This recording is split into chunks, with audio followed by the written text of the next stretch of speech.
আমাদের পুরো দিনে ইসলামকে কভার করেছে এই চারটি বিষয়। সেই জন্য এই চারটি বিষয়ের উপরে খুব বেশি গুরুত্ব দেওয়া উচিত।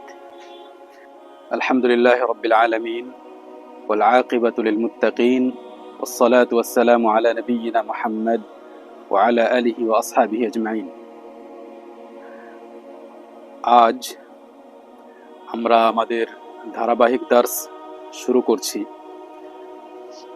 দার্সের প্রথম পর্ব আজকে আমরা যে কিতাবটি সামনে রেখে দার্স শুরু করছি সে কিতাবটি আরবি সালাফি একজন আলেমের লেখা এবং সেই কিতাবটি দ্বীনের ইসলামের তিনটি মূল নীতি ঘিরে লেখা হয়েছে। এই তিনটি মূলনীতি প্রত্যেক মুসলিমের জন্য অত্যন্ত গুরুত্বপূর্ণ বিষয়। আল্লাহ তাআলা কে, আমাদের রব কে, আমাদের নবী সাল্লাল্লাহু আলাইহি ওয়াসাল্লাম কে এবং আমাদের দ্বীন কি, দ্বীনে ইসলাম কি। কিতাবটির প্রথম দিকে লেখক রাহিমাহুল্লাহ বলেন, ই'লাম রাহিমাকাল্লাহ আন্নাহু ইয়াজিবু আলাইনা তাআল্লুমু আরবা'i মাসাইল। তিনি পাঠককে সম্বোধন করে বলেন যে তুমি এ কথা জেনে নাও আল্লাহ তাআলা তোমার উপর দয়া করুন। পাঠকের জন্য তিনি দোয়া করলেন যে আল্লাহ তাআলা যেন আপনার উপর দয়া করেন। এ কথা জেনে নাও যে আমাদেরকে চারটি বিষয় জানতেই হবে। চারটি এমন বিষয় আছে যে চারটি বিষয় জানা আমাদের উপরে আবশ্যক।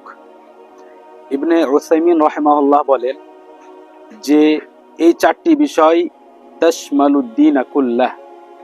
যে চারটি বিষয়ের কথা লেখক রাহিমাহুল্লাহ বলছেন, এই চারটি বিষয়ে পুরো দিন চলে এসেছে। সেই চারটি বিষয়ের মধ্যে প্রথম বিষয় হলো আল ইলম,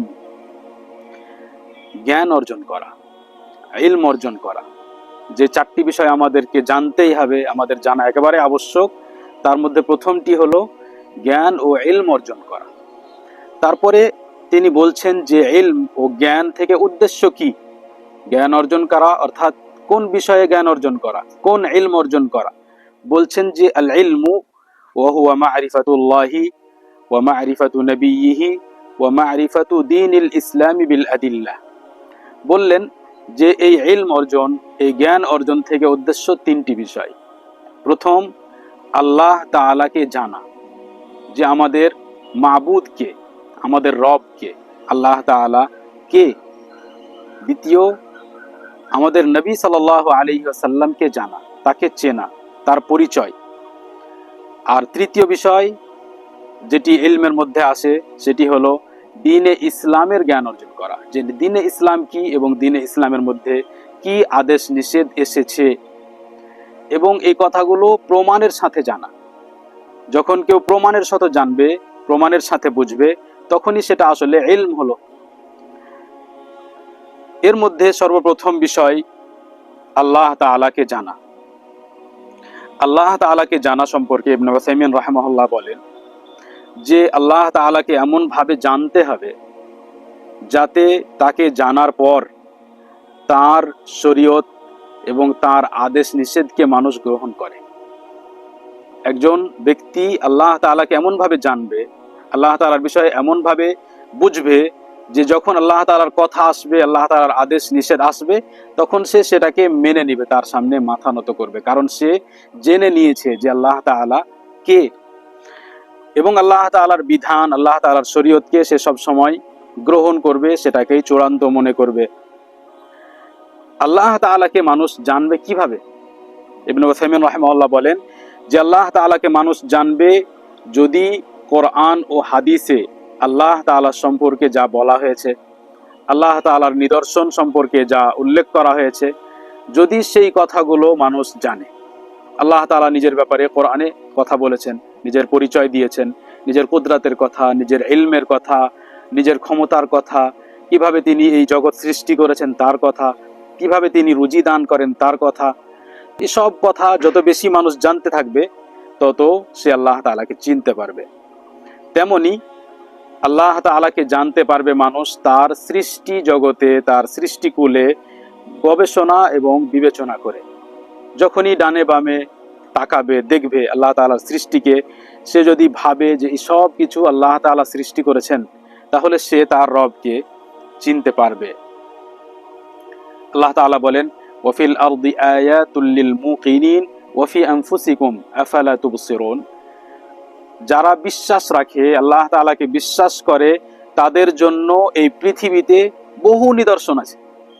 যেদিকেই তাকাবে মানুষ সেদিকেই আল্লাহ তাআলার পরিচয় দেখতে পাবে, নিদর্শন দেখতে পাবে, যেটা লক্ষ্য করলে সে বুঝতে পারবে যে আল্লাহ তাআলা একজন আছেন যিনি এই পুরো জগৎ পরিচালনা করছেন। কোনো গাছকে লক্ষ্য করলে বুঝতে পারবে, পাশাপাশি গাছ, একটি গাছে সুন্দর ফল আর একটি গাছে ফল নেই, পাশাপাশি গাছ, একটি গাছে বেশি ফল আর একটি গাছে কম ফল। এভাবে প্রত্যেকটি বিষয়কে লক্ষ্য করলে সে জানতে পারবে যে কেউ একজন আছেন যিনি এই সব কিছু পরিচালনা করছেন, তিনি হলেন আমাদের রব।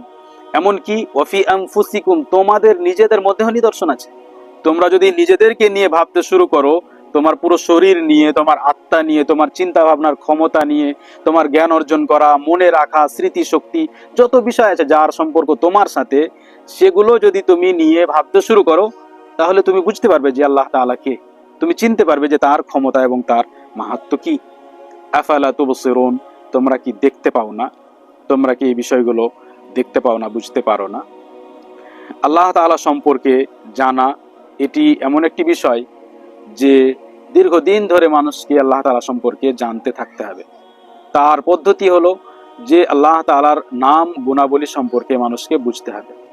নাম গুণাবলী সম্পর্কে কোরআনে প্রায় আয়াতের শেষে আল্লাহ তাআলার নাম আসে, প্রায় আয়াতে আল্লাহ তাআলার গুণ বর্ণনা করা হয়।